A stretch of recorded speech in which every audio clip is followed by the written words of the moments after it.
الحمد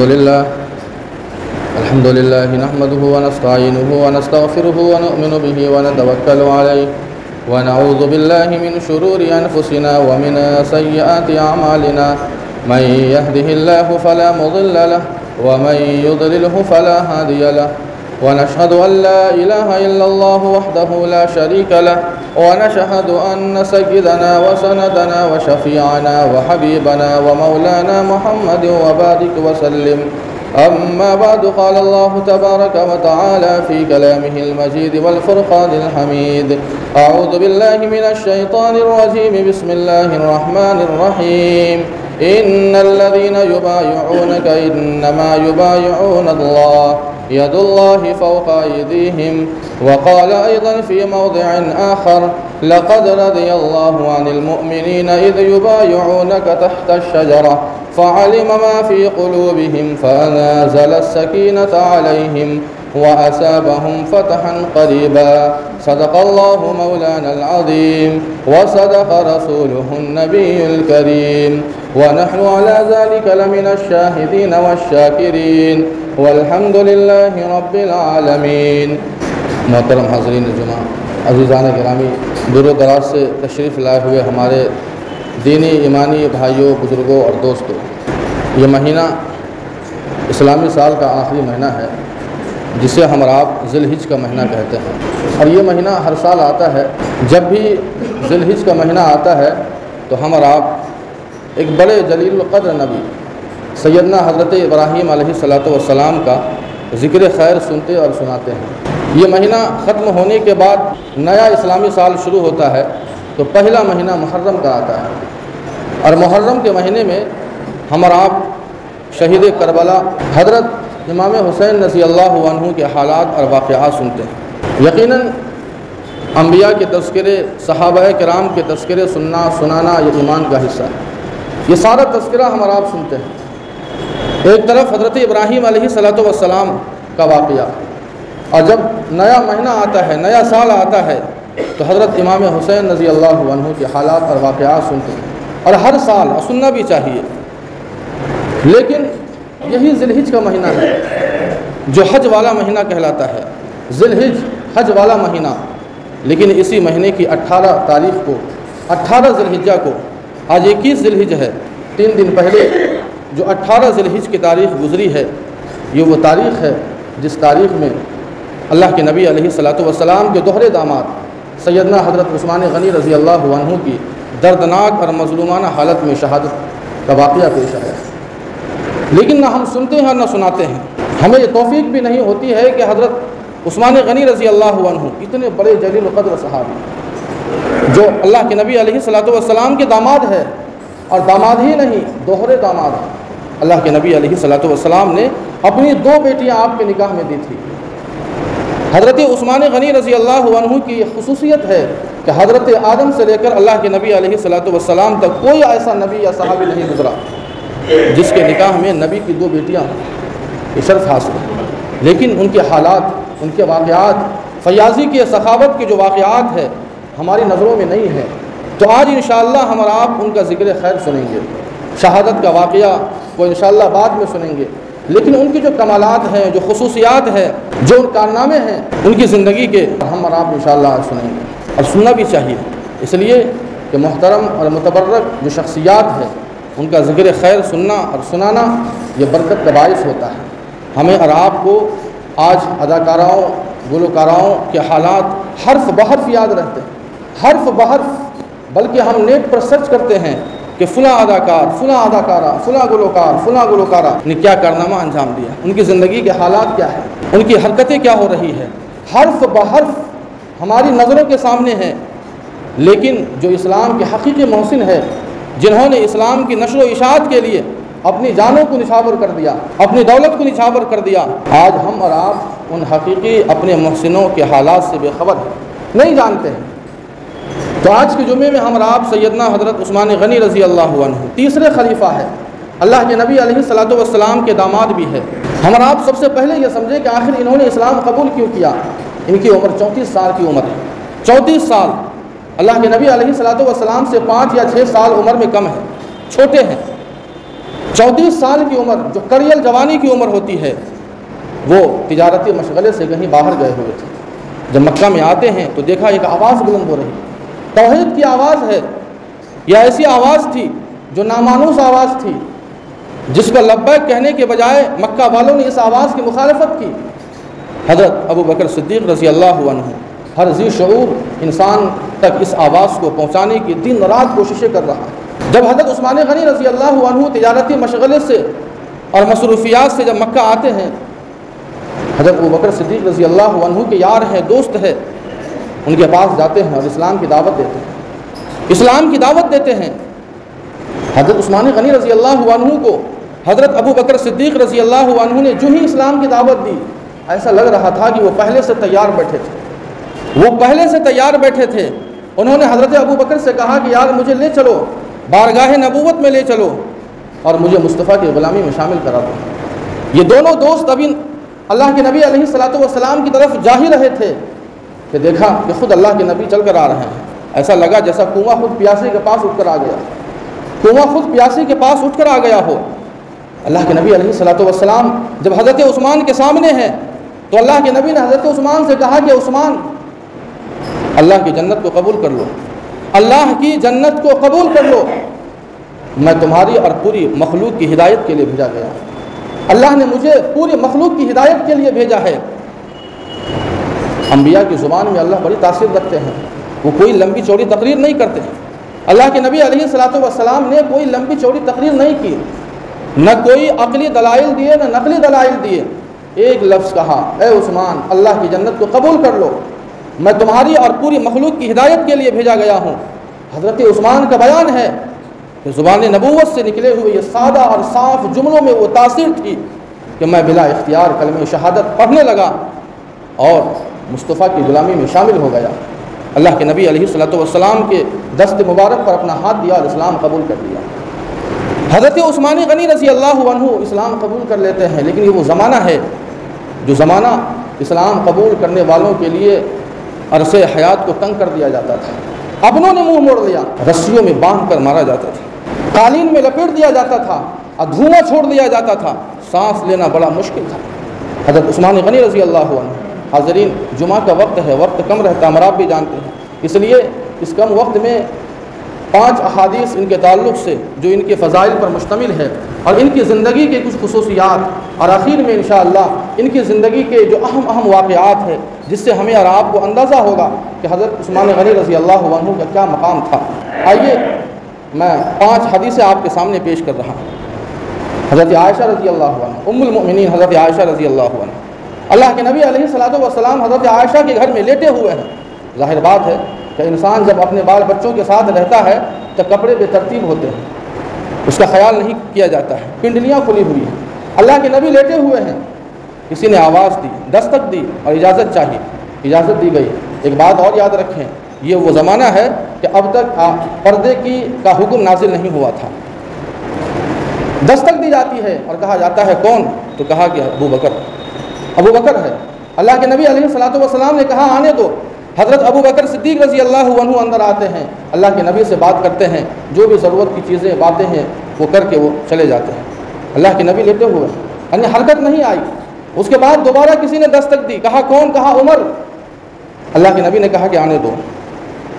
چنانچہ حضرت عمر فاروق رضی اللہ عنہ اللہ کے نبی علیہ الصلوۃ والسلام سے ملتے ہیں اور جو بھی تقاضے تھے وہ ساری باتیں کر کے چلے جاتے ہیں۔ تیسری مرتبہ دستک دی جاتی ہے اور کہا کون؟ کہا کہ عثمان۔ اللہ کے نبی علیہ الصلوۃ والسلام نے کہا کون ہے؟ کہا عثمان ہے۔ فوراً اٹھ کر بیٹھ جاتے ہیں، اپنا کپڑا سمیٹ لیتے ہیں، سیدھا کر لیتے ہیں۔ کپڑا ذرا بے ترتیب تھا، پنڈلیاں کھلی ہوئی تھی، کپڑا صحیح کر لیا۔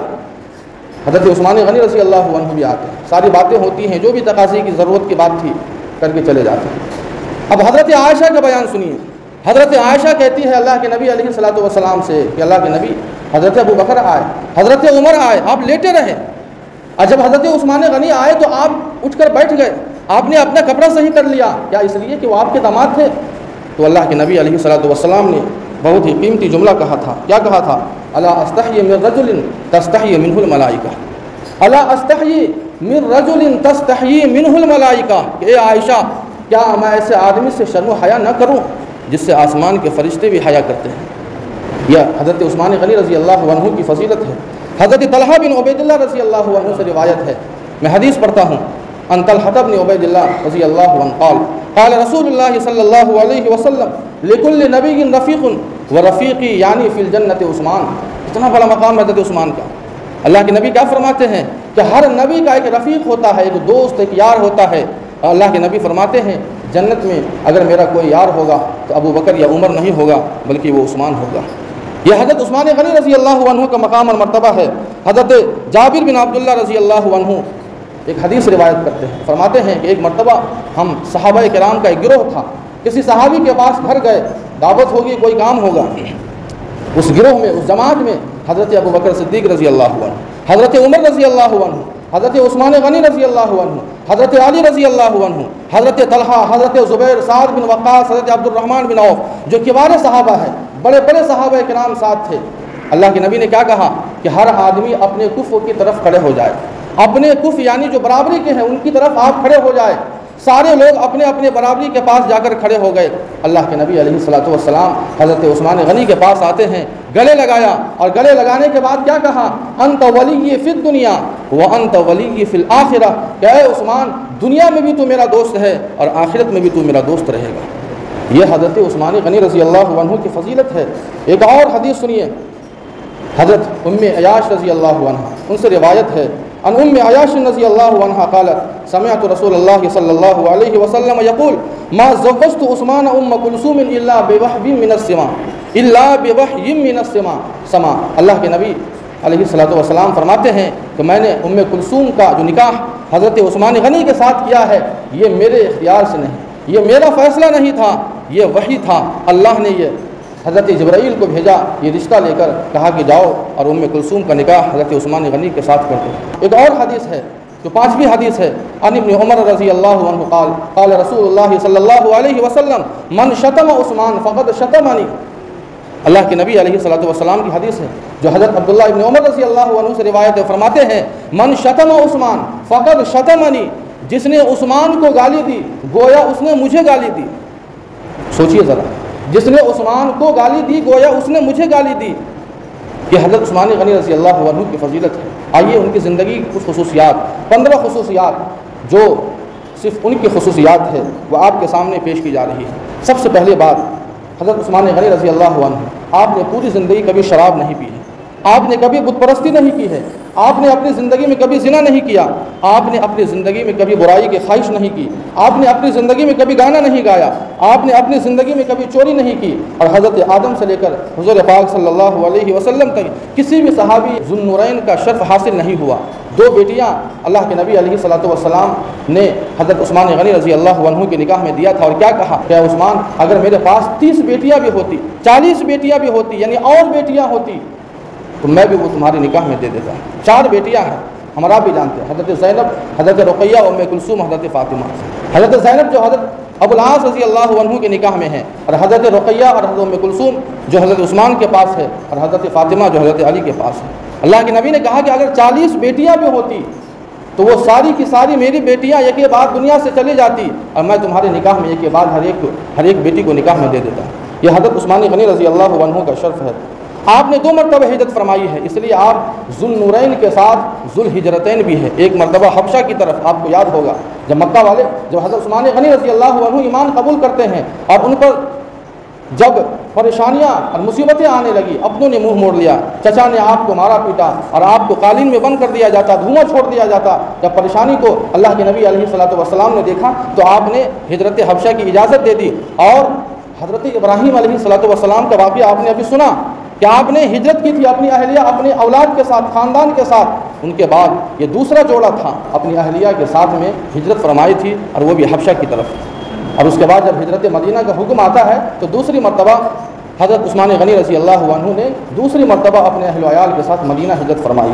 آگے سنیے، آپ صائم الدہر تھے، یعنی روزانہ روزہ رکھا کرتے تھے، یہ صائم الدہر تھے۔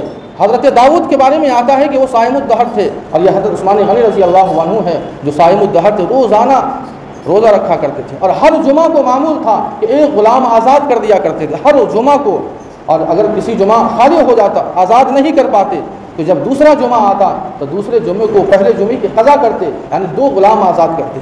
یہ حضرت عثمان غنی رضی اللہ عنہ کی خصوصیت ہے۔ آپ کی ایک اور خصوصیت ہے، آپ وہ پہلے شخص ہے جنہیں حفظ قرآن کا شرف حاصل ہوا، یعنی حافظ قرآن سب سے پہلے بننے والا اگر کوئی فرد ہے صحابہ میں تو وہ حضرت عثمان غنی رضی اللہ عنہ نے حفظ قرآن مکمل کیا ہے۔ اسی طرح آپ نے قرآن کو جمع کیا، ایک جگہ جمع کیا۔ قرآن چونکہ متفرق تھا، جگہ جگہ چمڑوں پہ کسی ایک پارہ ایک حصہ کسی صحابی کے پاس، اس کے پاس، اس طرح سے جو ہے حضرت عثمان غنی رضی اللہ عنہ نے پورے قرآن کو جو ہم آپ دیکھتے ہیں یہ حضرت عثمان غنی رضی اللہ عنہ کا کارنامہ ہے، اسی لیے آپ کو جامع القرآن کہا جاتا ہے۔ آپ نے قرآن کو جمع کیا، کامل الحیاء والایمان بھی ہے۔ اسی طرح آپ کی سب سے بڑی خصوصیت یہ ہے کہ مسجد نبوی کی توسیع بھی آپ نے کی ہے، اور ایک رکعت میں آپ کی خصوصیت ہے کہ ایک رکعت میں نماز کی ایک رکعت میں پورا قرآن ختم کر دیا کرتے تھے، پورا قرآن ایک رکعت میں ختم کر دیا کرتے تھے۔ اور 14ویں خصوصیت ان کی یہ ہے کہ یہ جو محراب ہم اور آپ دیکھتے ہیں اس محراب کی بنیاد بھی حضرت عثمان غنی رضی اللہ عنہ نے رکھی ہے۔ اور آخری اور 15ویں خصوصیت سن لیجئے، کل قیامت میں جتنے بھی شہداء ہوں گے ان تمام شہداء کی شہادت کی گواہی زمین کا وہ حصہ دے گا جہاں ان کی شہادت کا واقعہ پیش آیا تھا، لیکن حضرت عثمان غنی رضی اللہ عنہ یہ اکلوتے وہ شہید ہیں کہ جن کی شہادت کی گواہی کل قیامت کے میدان میں قرآن آ کر دے گا۔ ہم آپ بھی جانتے ہیں کہ جمعہ کا دن ہے، شہادت کا واقعہ جب آئے گا تو پوری تفصیل آئے گی۔ جمعہ کا دن ہے، بلوائیوں نے جب آپ کو شہید کیا اس وقت آپ قرآن کی تلاوت کر رہے تھے، 10 بجے کا وقت ہے، جمعہ کا دن ہے، قرآن میں محو ہے، اسی وقت آپ کی شہادت کا واقعہ پیش آیا تھا۔ اور جب آپ کی شہادت کا واقعہ پیش آیا تو فَسَيَكْفِيكَهُمُ اللَّهُ وَهُوَ السَّمِيعُ الْعَلِيمُ، یہ پہلا پارہ آخری صفحہ ہے، وہ تلاوت کر رہے تھے اور اسی وقت اسی صفحے کے اوپر آپ کے خون کا قطرہ گرتا ہے۔ وہ قرآن آج بھی ترکی کے میوزیم میں موجود ہے، آج بھی موجود ہے۔ اور جو خصوصیات ہے حضرت عثمان غنی رضی اللہ عنہ کے تعلق سے، لیکن کم وقت رہتا ہے اس لیے اور بھی باتیں، آئیے آپ کے سامنے چند اہم واقعات جو بہت ہی اہم واقعات ہیں۔ سب سے پہلے بیر روما کا واقعہ سنیے۔ جب ہجرت کر کے صحابہ کرام مکہ سے مدینہ آتے ہیں، پریشانی کا عالم ہے، کھانے کو پیسے نہیں، کھانے کے لیے دانہ نہیں، پیسے نہیں ہے، پینے کے لیے پانی نہیں ہے، پریشانی کے عالم میں ہے۔ پورے مدینہ پاک کے اندر صرف ایک ایسا کنواں تھا جس کنویں کا پانی پینے کے قابل تھا، چشمہ، وہ کنواں جس کا پانی میٹھا تھا، لیکن اور بھی جو کنویں تھے ان کنویں کا پانی کھارا پانی تھا۔ مسلمان اسی کھارا پانی کو پیتے تھے، پیسے نہیں تھے، لیکن یہ جو کنواں تھا جس کا نام روما تھا، بیر روما، اتفاق دیکھیے کہ یہ کسی یہودی کی ملکیت میں تھا، یعنی اس کنویں کا مالک یہودی تھا۔ اور ہم آپ بھی جانتے ہیں کہ یہودی وہ قوم ہے جو بڑی سنگ دل ہوتی ہے، مثال موجود ہے، نظروں کے سامنے ہے، آئے دن ہم آپ واقعات دیکھتے اور سنتے ہیں جو دیکھا نہیں جاتا، سنگ دل ہوا کرتی ہے، اور انسانوں کی مجبوریوں سے فائدہ اٹھانا ان کا مشغلہ رہا ہے۔ مسلمان پریشان ہے، پانی پینے کے لیے پانی نہیں ہے۔ اللہ کے نبی علیہ الصلوۃ والسلام نے اعلان کیا کہ کوئی ہے ایسا بندہ جو اس یہودی سے یہ کنواں خرید کر مسلمانوں کے لیے وقف کر دے، لیکن وہ یہودی بڑا ضدی تھا، وہ بیچنے کو تیار نہیں تھا، اس لیے کہ اسے معلوم تھا کہ اگر بیچ دیں گے تو میری زندگی اکارت ہو جائے گی، ذریعہ معاش بنا رکھا تھا۔ مسلمان آتے، ایک ڈول بھرتے، کتنا پیسہ دیتے، دینار یا درہم جو بھی تھا، اور وہ چلے جاتے، پیسے کما رہا تھا، لیکن مسلمان پریشان ہے، کھانے کے لیے پیسے نہیں، پانی کہاں سے خریدیں گے؟ اللہ کے نبی علیہ الصلوۃ والسلام نے اعلان کیا، حضرت عثمان غنی رضی اللہ عنہ کھڑے ہوتے ہیں، بڑے تاجر تھے، اور اس یہودی کے پاس جاتے ہیں اور کہا کہ کنواں بیچو گے؟ کہا کہ نہیں بیچوں گا۔ بڑی محنتوں کے بعد منہ مانگی رقم پر اس نے صرف آدھا کنواں بیچنے پر راضی ہوا، اور یہ کہا کہ دیکھو عثمان، آدھا تمہارا آدھا میرا، یعنی ایک دن تمہارا اور ایک دن میرا، ایک دن تم پانی نکالو گے اور دوسرا دن میرا ہوگا اور دوسرا دن میں اسے بیچوں گا۔ اب اس یہودی نے سوچا کہ عثمان ایک دن میں کتنے مشکیزیں نکالے گا، 5 مشکیزیں، 10 مشکیزیں، 20 مشکیزیں، دوسرا دن تو میرا ہے اور پھر میں وہ دھندے شروع کر دوں گا، پیسے کماؤں گا۔ حضرت عثمان غنی رضی اللہ عنہ بڑے چالاک، مسلمانوں میں اعلان کر دیا اور کہا کہ آج میری باری ہے، آج کنویں پر میرا حق ہے، اور اعلان کر دیا کہ جس دن میری باری ہوگی، میرا حصے کا دن ہوگا، سارے مسلمان پانی اس سے نکال لیں، اور اتنا پانی نکال لیتے تھے کہ 2 دن 3 دن کے لیے کافی ہو جاتا۔ بیچارہ یہودی جب دوسرے دن وہاں بیٹھتا، کرسی لگا کر کے کوئی آئے گا، کوئی آتا نہیں، پانی تو سب کے پاس موجود ہے، مجبور ہو کر وہ آدھا حصہ بھی اس نے بیچ دیا، 20,000 درہم میں بیچا تھا۔ 20,000 درہم میں حضرت عثمان غنی رضی اللہ عنہ نے اسے خریدا، جبکہ اس کی اتنی رقم، اتنی قیمت نہیں تھی۔ بیعت رضوان، صلح حدیبیہ کا واقعہ بڑا مشہور ہے۔ جب اللہ کے نبی علیہ الصلوۃ والسلام ہجرت کر کے مدینہ آتے ہیں تو 6 سال گزر گئے تھے، 6 سال کعبہ نہیں دیکھا، طواف نہیں کیا، عمرہ نہیں کیا۔ تو صحابہ کرام، ان کے دل میں اللہ کے گھر کی عظمت، یہ محبت تھی، انہیں رہا نہیں جا رہا تھا۔ 6 سال کے بعد اللہ کے نبی علیہ الصلوۃ والسلام نے خواب دیکھا۔ کیا خواب دیکھا؟ کہ میں مکہ جا رہا ہوں عمرے کے لیے۔ اور ہمارا آپ اس بات کو جانتے ہیں، اور یہ بار بار یہ بات کہی جاتی ہے کہ انبیاء کا جو خواب ہوتا ہے وہ وحی ہوتی ہے۔ حضرت ابراہیم علیہ الصلوۃ والسلام کو اللہ نے خواب ہی میں حکم دیا تھا، وہ خواب تھا، وہ خواب ہی تو تھا۔ اللہ کے نبی نے خواب دیکھا، کہا کہ میں عمرے کے لیے جا رہا ہوں ہجرت کے 6 سال۔ چنانچہ صحابہ کرام کو مسجد نبوی میں اعلان کیا، کہا کہ میں نے خواب دیکھا ہے اور میں عمرہ کرنے جا رہا ہوں، کون میرے ساتھ جائے گا؟ 1450 صحابہ کرام کھڑے ہو گئے کہ ہم بھی اللہ کے نبی آپ کے ساتھ جائیں گے، آپ کو تنہا نہیں جانے دیں گے۔ اور یہ وہ زمانہ ہے جو صحابہ کرام اور کفار مکہ کے درمیان ٹھنی ہوئی تھی کہ کچھ بھی کب ہو سکتا ہے۔ 1450 صحابہ کرام پہنچتے ہیں، اور جو حج کر چکے ہیں انہیں معلوم ہے کہ مکہ سے 6 یا 7 میل پہلے حدیبیہ نامی ایک جگہ ہے، وہاں اللہ کے نبی نے پڑاؤ ڈال دیا۔ اور اس کے بعد صحابہ کرام سے کہا کہ دیکھو پہلے ہم مکہ کا جائزہ لے لیں، ان سے اجازت لے لیتے ہیں۔ جو ابو سفیان جو سردار ہے مکہ کا، اس سے ہم اجازت لے لیں گے کہ ہم عمرہ کرنے کے ارادے سے آئے ہیں، ابھی کوئی غزوہ یا جنگ کا کوئی ایسا ارادہ نہیں ہے، صرف اللہ کے گھر کا دیدار مقصد ہے، عمرہ کرنا ہے، طواف کرنا ہے، بس اسی ارادے سے ہم لوگ آئے ہیں، اگر اجازت ہو تو کر لیں گے، نہیں تو واپس چلے جائیں گے۔ اب اس خبر کی اطلاع کے لیے اور اجازت لینے کے لیے کسی کو بھیجنا تھا، تو سبوں نے کہا کہ حضرت عمر کو بھیجیے، بڑے بہادر تھے، ہم آپ بھی جانتے ہیں، حضرت عمر کو بھیج دیجیے۔ صحابہ کرام نے کہا کہ وہ بڑے بہادر ہیں، اور وہ اگر کوئی نا اتفاقی کے حالات اگر آ گئے تو وہ مقابلہ بھی کر سکتے ہیں۔ حضرت عمر نے منع کر دیا اور کہا کہ حضور مکہ میں میرے بہت دشمن ہے، کچھ بھی ہو سکتا ہے۔ اس کے بعد کہا کہ آخر کس کو بھیجا جائے؟ تو حضرت عمر ہی نے کہا تھا کہ حضرت عثمان کو بھیج دیجئے، اس لیے کہ حضرت عثمان غنی رضی اللہ عنہ یہ واحد صحابی تھے کہ جن سے ذاتی شرافت کی گواہی کفار مکہ بھی دیا کرتے تھے۔ اسلام کی بنیاد پر بھلے دشمنی ہو، لیکن ان کی ذاتی شرافت کے قائل کفار مکہ بھی تھے، کوئی ایسا حادثہ پیش نہیں آئے گا۔ حضرت عثمان کو بھیجا، کہا کہ عثمان جاؤ اور ابو سفیان سے بات کرو۔ چند صحابہ کرام کو بھی ساتھ لگا دیا، اور حضرت عثمان غنی رضی اللہ عنہ جاتے ہیں، ابو سفیان سے ملتے ہیں اور کہتے ہیں کہ ابو سفیان اللہ کے نبی علیہ الصلوۃ والسلام حدیبیہ کے مقام پر پڑاؤ ڈالے ہوئے ہیں، اور وہ اجازت چاہ رہے ہیں کہ ہم عمرہ کریں گے، طواف کریں گے، اور اس کے بعد ہم چلے جائیں گے۔ کہا کہ ہم اجازت نہیں دے سکتے۔ ہاں تجھے اجازت ہے۔ ابو سفیان نے کیا کہا کہ تم کو اجازت ہے، تم جاؤ، سامنے خانہ کعبہ ہے، جاؤ دیدار کرو، وہاں طواف کرو، سعی بین صفا والمروہ کرو، اور واپس آ جاؤ۔ کہا کہ میرے آگے جب تک مصطفیٰ نہیں ہوں گے میں عمرہ نہیں کر سکتا ہوں۔ دوسرا دن آتا ہے، 1450 صحابہ کرام ہے، کوئی کھڑے ہو کر یہ کہا حضور سے کہ اللہ کے نبی حضرت عثمان کے تو بڑے مزے ہیں، وہ تو عمرہ کر رہے ہوں گے، وہ طواف کر رہے ہوں گے، وہ سعی بین صفا والمروہ کر رہے ہوں گے۔ اللہ کے نبی نے کیا کہا کہ میرا دل یہ گواہی دے رہا ہے کہ عثمان میرے بنا وہ طواف نہیں کر سکتا ہے، حضرت عثمان کو اجازت تھی، وہ طواف کر سکتے تھے، وہ سعی بین صفا والمروہ کر سکتے تھے، لیکن حضرت عثمان نے منع کر دیا، اور پوری دنیا کے لوگوں کو، مسلمانوں کو یہ سبق دیا کہ جس عمل میں اللہ کے نبی کی رضا مقصود نہ ہو وہ عمل قبول نہیں ہو سکتا ہے۔ آج میں تنہا میں عمرہ کر سکتا ہوں، لیکن میرے مصطفیٰ کی شرکت نہیں ہے، وہ کبھی بھی میرا عمرہ قبول نہیں ہوگا۔ اگر عبادت کے اندر اللہ کے نبی کی رضا نہ ہو، وہ کیفیت نہ ہو، وہ طریقہ نہ ہو، وہ سنت نہ ہو، وہ ہمارا عمل کبھی قبول نہیں ہو سکتا ہے۔ تیسرا دن آتا ہے، افواہ اڑ گئی کہ حضرت عثمان غنی رضی اللہ عنہ کو شہید کر دیا گیا۔ سوچئے ذرا، یہاں سے اصل بات ہے، شہید کر دیا گیا، ایک نبی ہے، حضرت عثمان غنی رضی اللہ عنہ کے خون کی قیمت کا اندازہ لگائیے۔ حضرت عثمان غنی رضی اللہ عنہ کے تعلق سے افواہ اڑا دی گئی کہ حضرت عثمان غنی کو شہید کر دیا۔ حدیث میں آتا ہے کہ اللہ کے نبی آگ بگولا ہو گئے، اور اللہ کے نبی علیہ الصلوۃ والسلام نے کہا کہ جب تک میں عثمان کا بدلہ نہیں لوں گا میں یہاں سے واپس نہیں جاؤں گا۔ تم میں سے اگر کوئی ہو جو عثمان کا بدلہ لینے میں شریک ہو تو آئے میرے ہاتھ پر ہاتھ دے، بیعت کرے۔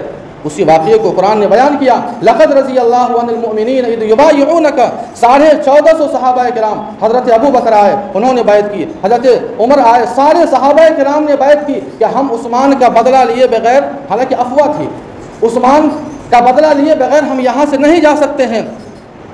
یہاں 1450 صحابہ کرام بدلہ لینے کے لیے تیار ہے۔ قرآن نے کہا لقد رضی اللہ عن المؤمنین اذ یبایعونک، یہاں صحابہ کرام حضرت عثمان کا بدلہ لینے کے لیے بیعت کر رہے ہیں۔ وہاں قرآن نے یہ آیت نازل فرما دی کہ اے اللہ کے نبی علیہ الصلوۃ والسلام، یہ جتنے بھی صحابہ کرام ہیں سارے کے سارے صحابہ کرام سے اللہ راضی ہو گئے ہیں، ان کو جنت کی بشارت سنا دیجئے۔ صرف ایک عثمان کی وجہ سے 1450 صحابہ کرام کو جنت کا ٹکٹ مل رہا ہے۔ اللہ کے نبی علیہ الصلوۃ والسلام نے بیعت لی۔ یہ حضرت عثمان غنی رضی اللہ عنہ کے خون کی قیمت ہے۔ یہ اللہ کے نبی کی نظر میں حضرت عثمان کی محبت کا یہ اندازہ دیکھیے کہ حضرت ابو بکر تیار ہے، اللہ کے نبی خود تیار ہے کہ ہم حضرت عثمان کے لیے شہید ہو جائیں گے، حضرت عمر تیار ہے، 1450 صحابہ کرام تیار ہو گئے حضرت عثمان غنی رضی اللہ عنہ کے لیے اپنی شہادت کا نذرانہ دینے کے لیے۔ لیکن پھر خبر آئی کہ یہ خبر غلط تھی، یہ افواہ غلط ہے، یہ کسی نے اڑا دی تھی۔ اڑانے والے بہت سارے لوگ ہوتے ہیں۔ جب معلوم ہوا کہ حضرت عثمان غنی صحیح سالم ہے تو اللہ کے نبی نے کہا کہ بیعت کو جاری رہنے دو، بیعت ابھی توڑنا نہیں ہے، فسخ نہیں کرنا ہے۔ آگے سنیے، کسی نے کہا کہ اللہ کے نبی علیہ الصلوۃ والسلام جب حضرت عثمان زندہ ہے تو ان کی طرف سے بھی بیعت کیا جائے، ان کے نام سے بھی بیعت کر لی جائے۔ اللہ کے نبی علیہ الصلوۃ والسلام نے کہا کہ ٹھیک ہے۔ اس کے بعد اللہ کے نبی علیہ الصلوۃ والسلام نے اپنا دایاں ہاتھ اوپر رکھا۔ غور کیجئے گا، اللہ کے نبی اگر چاہتے تو حضرت ابو بکر کو بلاتے اور کہتے کہ آئیے، اور صحابہ کرام سے کہتے کہ دیکھو یہ ابو بکر کا ہاتھ ہے، ہم نے عثمان کا ہاتھ فرض کر لیا۔ حضرت عمر کو بلاتے اور کہتے کہ دیکھو یہ عمر کا ہاتھ ہے، یہ عمر کا ہاتھ گویا ہم نے عثمان کا ہاتھ فرض کر لیا۔ حضرت علی کو بلاتے اور کہتے کہ یہ علی کا ہاتھ گویا عثمان کا ہاتھ فرض کر لیتے۔ لیکن کسی صحابی کو نہیں بلایا۔ اللہ کے نبی نے صحابہ سے کہا کہ دیکھو یہ عثمان کا ہاتھ ہے اور یہ میرا ہاتھ ہے، یہ عثمان کا ہاتھ ہے، یہ میرا ہاتھ ہے۔ اللہ کے نبی نے بیعت کی عثمان کی طرف سے۔ اتنا بڑا مقام ہے، اتنا بڑا مقام ہے، یعنی اللہ کے نبی کو یہ اندازہ تھا، یقین تھا صحابہ کرام سے جو موت پر بیعت لی جا رہی ہے، آج اگر عثمان ہوتے تو وہ ضرور بے ضرور میرے ہاتھ پر بیعت کرتے۔ اپنے ہاتھ کو حضرت عثمان کا ہاتھ قرار دینا، یہ اللہ کے نبی نے امت کو سبق دیا کہ اس ہاتھ سے بڑا کارنامہ انجام دینا ہے، قرآن کے نشر و اشاعت کا کام ہونا ہے۔ اور جس ہاتھ کو اللہ کے نبی نے عثمان کا ہاتھ قرار دیا، وہ ہاتھ کبھی خیانت نہیں کر سکتا ہے، وہ کبھی خیانت نہیں کر سکتا ہے۔ اہل سنت والجماعت کا یہی اختلاف ہے مولانا مودودی سے۔ وہ کہتے ہیں کہ نعوذ باللہ حضرت عثمان خائن تھے، وہ خیانت کرنے والے تھے۔ جس ہاتھ کو اللہ کے نبی نے حضرت عثمان کا اپنا ہاتھ کہا، آخر بتائیے وہ خیانت کیسے کر سکتا ہے؟ وہ ہاتھ قرآن کو جمع کرنا ہے، قرآن کو پھیلانا ہے، بڑا کارنامہ اس ہاتھ سے انجام دینا ہے۔ اللہ کے نبی علیہ الصلوۃ والسلام نے حضرت عثمان غنی رضی اللہ عنہ کی طرف سے وہ بیعت کر لی۔ یہ حضرت عثمان غنی رضی اللہ عنہ کا مقام اور مرتبہ ہے۔ آئیے ایک اور جیش اسرا، غزوہ تبوک ہمارا آپ نے سنا ہوگا، 22 لاکھ رومیوں سے مقابلہ تھا، 22 لاکھ رومیوں سے مقابلہ ہے، 30,000 صحابہ کرام، ساز و سامان نہیں ہے، اونٹ نہیں ہے، خوراک نہیں ہے۔ اللہ کے نبی نے اعلان کیا کہ وہاں رومیوں سے مقابلہ کرنا ہے، چندے کا اعلان کیا، چندے کا اعلان کر دیا۔ یہی وہ جنگ ہے جس جنگ میں حضرت ابو بکر صدیق رضی اللہ عنہ نے اپنے گھر کا سارا سامان اللہ کے نبی کی خدمت میں پیش کر دیا تھا۔ حضرت عمر نے اپنے گھر کا آدھا سامان پیش کیا تھا۔ اور یہی وہ جنگ ہے جس جنگ کے اندر ایک خاتون اپنے دودھ پیتے بچے کو لاتی ہے اور کہتی ہے کہ اللہ کے نبی میرے پاس کوئی نوجوان بیٹا نہیں ہے، میں آج حاصل کر دیتی، یہ ننھا بچہ ہے، اسے آپ لے جائیے اور اسے آپ ڈھال بنا لیجئے گا، جب آپ کی طرف تیر آئے کل قیامت میں اللہ کے سامنے اس بچے کے ٹکڑوں کو میں پیش کر دوں گی، یہی میرے لیے کافی ہو جائے گا۔ بڑا موسم گرم تھا، فصلیں پکی ہوئی تھی، کون انسان اپنی پکی فصل کو چھوڑ کر کہیں جا سکتا ہے؟ لیکن اس موقع پر حکم آ گیا اور پیسے کم ہے، چندے کا اعلان کیا۔ ہر ایک نے، ایک صحابی کے بارے میں آتا ہے کہ ان کے پاس کچھ نہیں تھا، وہ رات بھر یہودی کے یہاں کام کیا اور صبح میں کچھ کھجور ملا اور وہ کھجور لے کر اللہ کے نبی کی خدمت میں چھوارے لے کر آتے ہیں، اللہ کے نبی کی خدمت میں پیش کر دیتے ہیں۔ ایک عورت، ایک خاتون کے بارے میں آتا ہے کہ اس کے پاس بھی کچھ نہیں ہے، اپنے سر کے بال کاٹ کر لاتی ہے اور کہتی ہے کہ اللہ کے نبی میرے پاس بھی کچھ نہیں ہے، آپ اس بال کو لے جائیے اور گھوڑے کی نکیل میں آپ استعمال کیجیے گا۔ چندے کا اعلان ہوتا ہے، ہر ایک اپنی حیثیت کے مطابق۔ حضرت عثمان غنی رضی اللہ عنہ کھڑے ہوتے ہیں، حضرت عثمان غنی رضی اللہ عنہ کھڑے ہوتے ہیں اور کہا کہ اللہ کے نبی میری طرف سے 300 اونٹ مع ساز و سامان کے۔ پھر اللہ کے نبی نے چندے کا اعلان کیا، پھر کھڑے ہوتے ہیں، 200 اونٹ، چونکہ 1000 کی ضرورت تھی، 200 اونٹ پھر دیتے ہیں، اس طرح سے اعلان کر رہے ہیں۔ شاہ ولی اللہ نے ازالۃ الخفا میں لکھا ہے کہ حضرت عثمان غنی رضی اللہ عنہ اپنے کالر کو پکڑ کر یہ کہہ رہے تھے کہ اے عثمان، تجھے شرم نہیں آتی ہے کہ آج اللہ کے نبی کو چندے کے لیے اعلان کرنا پڑتا ہے؟ اعلان کرنا پڑ رہا ہے، اعلان کرتے رہے۔ 950 اونٹ حضرت عثمان غنی رضی اللہ عنہ نے آپ کی خدمت میں پیش کر دیا، اور 1000 اشرفیہ بھی آپ نے پیش کی، 1000 اشرفیہ بھی آپ نے پیش کی۔ وہ 1000 کی جو نوٹ تھے، اللہ کے نبی علیہ الصلوۃ والسلام اتنے خوش ہوئے کہ اس نوٹ کو اوپر نیچے کر رہے تھے، اور کیا پڑھ رہے تھے؟ ما ضر عثمان ما عمل بعد اليوم، ما ضر عثمان ما عمل بعد اليوم، کہ آج کے بعد اگر عثمان کوئی بھی غلطی کرے گا، اللہ عثمان کی غلطیوں کو نیکی میں بدل دیں گے، آج ان سے کوئی حساب نہیں ہوگا۔ یہ وہ جنگ ہے جس جنگ میں بڑی پریشانیاں آئی تھی، لیکن حضرت عثمان غنی رضی اللہ عنہ نے بہت حد تک اللہ کے نبی علیہ الصلوۃ والسلام کو تعاون دیا اور چندہ دیا۔ آئیے عہد صدیق کا ایک اور حصہ سن لیجئے۔ حضرت ابو بکر صدیق رضی اللہ عنہ کا زمانہ ہے، 61 سالی کا زمانہ ہے، جمعہ کا دن ہے۔ جمعہ کے دن صحابہ کرام نے دیکھا کہ کچھ اونٹ ہیں، کچھ گھوڑے آ رہے ہیں، 61 سالی کا زمانہ ہے۔ کہا کہ آخر یہ قافلہ کس کا ہے، یہ قافلہ کس کا ہے؟ پتہ چلا کہ حضرت عثمان غنی رضی اللہ عنہ کا ہے۔ 1000 اونٹ پر سامان لدا ہوا ہے، مدینہ کی منڈی میں وہاں اتار دیا جاتا ہے۔ 61 سالی کا زمانہ، سامان نہیں ہے، سارے مدینے کے بیوپاری آتے ہیں، حضرت عثمان غنی کے پاس آتے ہیں اور کہتے ہیں کہ بتائیے کیا ریٹ لیجیے گا، ایک کا ڈبل کتنا دیں، 10 دے، 15 دے، 20 دے۔ سارے بیوپاریوں نے اپنی قیمت لگا دی۔ حضرت عثمان غنی رضی اللہ عنہ نے کہا کہ ایک تاجر اور ہے، ایک تاجر اور ہے جو تم سے زیادہ قیمت لگانے پر تیار ہے۔ ان تاجروں نے، ان بیوپاریوں نے کہا کہ اے عثمان، مدینے کے سارے تاجر تو آپ کے سامنے موجود ہیں، اب کون سا تاجر ہے؟ حضرت عثمان غنی رضی اللہ عنہ نے کہا کہ اس تاجر نے میرا سامان، سارا سامان خرید لیا، جو تاجر دنیا میں ایک کے بدلے 10 دیتا ہے اور مرنے کے بعد آخرت میں 70 دے گا۔ سارا مال مسلمانوں میں وقف کر دیا۔ حضرت ابو بکر صدیق رضی اللہ، اور بھی واقعات ہے اسی طرح جو حضرت عثمان غنی رضی اللہ عنہ کی سخاوت اور فیاضی پر مشتمل ہے۔ چونکہ وقت کم رہتا ہے، آخر کتنے واقعات کو بیان کیے جائے، ضرورت اس بات کی ہے کہ حضرت عثمان غنی رضی اللہ عنہ یا ان کے علاوہ جتنے بھی ہمارے محسن ہیں، اسلام کے حقیقی محسن ہیں، ان کے کارناموں کو ہم اور آپ یاد رکھیں گے تو انشاءاللہ ہمارے اندر وہ جذبہ بھی پیدا ہوگا، عمل کرنے میں جذبہ پیدا ہوگا، اور ہمیں بڑا مزہ آئے گا۔ اللہ ہمارے اعمال کو، ہماری عبادتوں کو بھی قبول کرے گا۔ آخر میں اللہ تعالیٰ سے دعا کرتے ہیں کہ جو بھی باتیں کہی گئی ہے، اللہ پاک ان باتوں پر عمل کرنے کی توفیق عطا فرمائے۔ وآخر دعوانا الحمد للہ۔